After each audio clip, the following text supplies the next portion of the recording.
Hello friends, good morning and welcome back to my channel. কেমন আছো সবাই? আশা করি সবাই ভালো আছো ও সুস্থ আছো। এখন বাজে সকাল 11:30। ব্লগটা এখন থেকে স্টার্ট করছি তোমাদের সাথে নিয়ে। আর আজকের ব্লগটা যে কীভাবে কন্টিনিউ করবো বন্ধুরা, আমি ঠিক বুঝতে পারছি না, কারণ গতকাল রাতের থেকে কারেন্ট নেই। ঘরের ভেতর এতটা অন্ধকার যে কি ভিডিও করবো আর কী বা তোমাদের দেখাবো নিজেও বুঝতে পারছি না, কিন্তু ভিডিও তো পরের দিনের জন্য রেডি করতেই হবে। তো এখন দেখো বাইরে না ভীষণ পরিমাণে বৃষ্টি হচ্ছে, ঝড় হচ্ছে, আর বললামই তো কারেন্ট নেই। যা হোক করে সকালের খাবারটুকু জোগাড় করেছি, আর বাইরে তো যাওয়াই যাচ্ছে না, কারণ এতটা পরিমাণে জল হয়ে গেছে আমাদের এখানে। আর ড্রেনও ডুবে গেছে। তো ড্রেনের জল, রাস্তার জল, নালির জল সব এক হয়ে গেছে। তো আর সবজিওয়ালা তো নামও নেই, আসার নামও নেই যে আর কিছু নিয়ে রান্না বান্না করবো। তো যাই হোক, ঘরে যা আছে ডাল সেটাই করে নিচ্ছি আজকের। আর স্নান করে যে ঠাকুরকে পুজো দিতে যাবো ছাদে, তো সেটাও পাচ্ছি না। কারণ কি বলতো, আমার যেহেতু ওপরে তো ঠাকুরঘর, সেটা তোমরা জানো। তো সেখানে ঠাকুরের বাসন টাসন মাজতে তো আমাকে সেই বাইরে আসতেই হয়, ছাদে আসতেই হয়। কিন্তু এত পরিমাণে ঝড় বৃষ্টি হচ্ছে যে আমি কি করে যে বাসন মাজবো, কি করে ঠাকুরের পুজো দেবো, ঠাকুরের ফুল তুলবো, সেটাই বুঝতে পারছি না।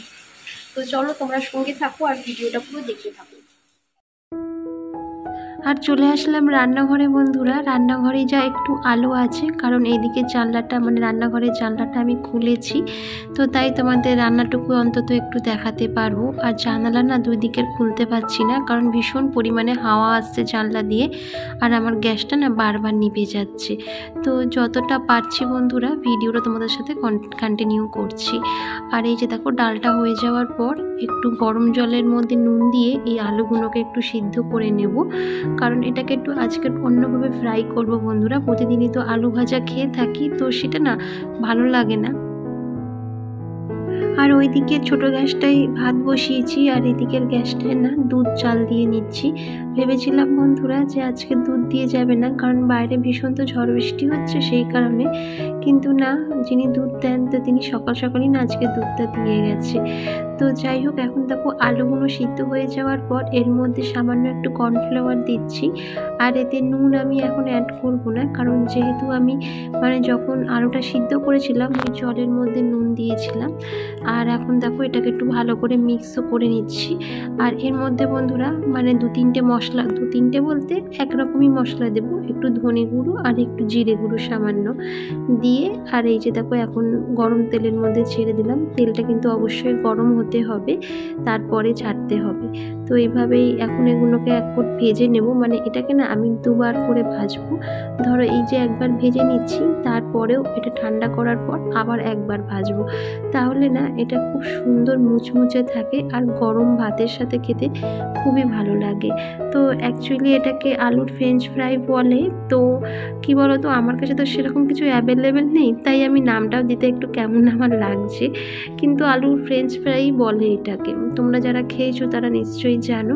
আর আমার না আলুগুলো একটু মোটা মোটা করে কাটা হয়ে গেছে, কারণ কি বলো তো, একটু সরু করে কাটলে এটা না গলে যেত, যেহেতু আমি একটু সিদ্ধ করেছি তো জলে, তো সেই কারণে। আর আমার এই যে আলুটা বাজার থেকে এনেছেও, এটা না খুব তাড়াতাড়ি সিদ্ধ হয়ে যায়, খুব তাড়াতাড়ি নরম হয়ে যায়। তো যাই হোক, এখন দেখো সবকটাই ঠিক একই প্রসেসে আমি ভেজে নিচ্ছি। আর এই যে দেখো আমার ভাজা কমপ্লিট হয়ে গেছে। আর যে থালাটার ওপর আমি মাখিয়েছিলাম, তো সেই থালাটার ওপরই আবার আলুগুলোকে ভাজা আলুগুলোকে ঢেলে দিলাম। তো এটাকে একটু নাড়াচাড়া করে যেগুলো লেগে রয়েছে ওগুলোই এখন আলুর গায়ে মাখিয়ে নিচ্ছি। আর তার ওপরও সামান্য একটু কর্নফ্লাওয়ার দিয়ে আবারও অনেককে দেখেছি এই আলুর ফ্রেঞ্চ ফ্রাই ভাজার সময় তাতে অ্যারারুট, চালের গুঁড়ো, বেসন, ময়দা এসব অ্যাড করে। কিন্তু তাতে কি হয় বলো তো, ভাজার পরপরই ঠান্ডা না হতে হতে সেটা না নরম হয়ে যায়, তো সেটা না খেতে অতটাও ভালো লাগে না। তাই আমি না এটাতে কর্নফ্লাওয়ারই ব্যবহার করি। যতবারই করেছি বন্ধুরা এই কর্নফ্লাওয়ার দিয়েই করেছি, যাতে না খাবার সময় পর্যন্ত এটা ক্রিস্পি থাকে। আর এখন স্নান টান সেরে যাচ্ছি ঠাকুরকে পুজো দিতে। আর আমার সিঁড়ি মায় জল ভর্তি হয়ে গেছে, এত বাইরে জল মানে ঝোড়ো হাওয়া চলছে। আর এই যে দেখো দরজাটা খুললেই বুঝতে পারবে, মানে দরজাটা যে খুলছি সেটাও পর্যন্ত আটকে যাচ্ছে, এত ঝোড়ো হাওয়া। তো এবার ঠাকুরকে পুজোটাও দিয়ে নেবো, কিন্তু বাসন মাজবো আর ফুল তুলবো কী করে সেটাই ভাবছি। তো চলো, এদিকে আমার ঠাকুরকে পুজোটাও দেওয়া হয়ে গেল। আর আজকে সেরকম ফুল পাইনি গো, কারণ যেহেতু বাইরে হাওয়া চলছে তো তাই গাছগুলো সব ওলট পালট মতো হয়ে গেছে। তোমাদের পরে সেটা আমি শেয়ার করব। এখন বাজে বিকেল ওই 5:30 পৌনে 6টা নাগাদ। ব্লগটা আবার কন্টিনিউ করলাম, কারণ ঘরের মধ্যে আর বন্ধুরা কি ভিডিও কন্টিনিউ করব বলো, পুরোই অন্ধকার। আর এই যে দেখো আকাশটা এখন তোমাদের দেখাচ্ছি, কি সুন্দর শান্ত হয়ে গেছে।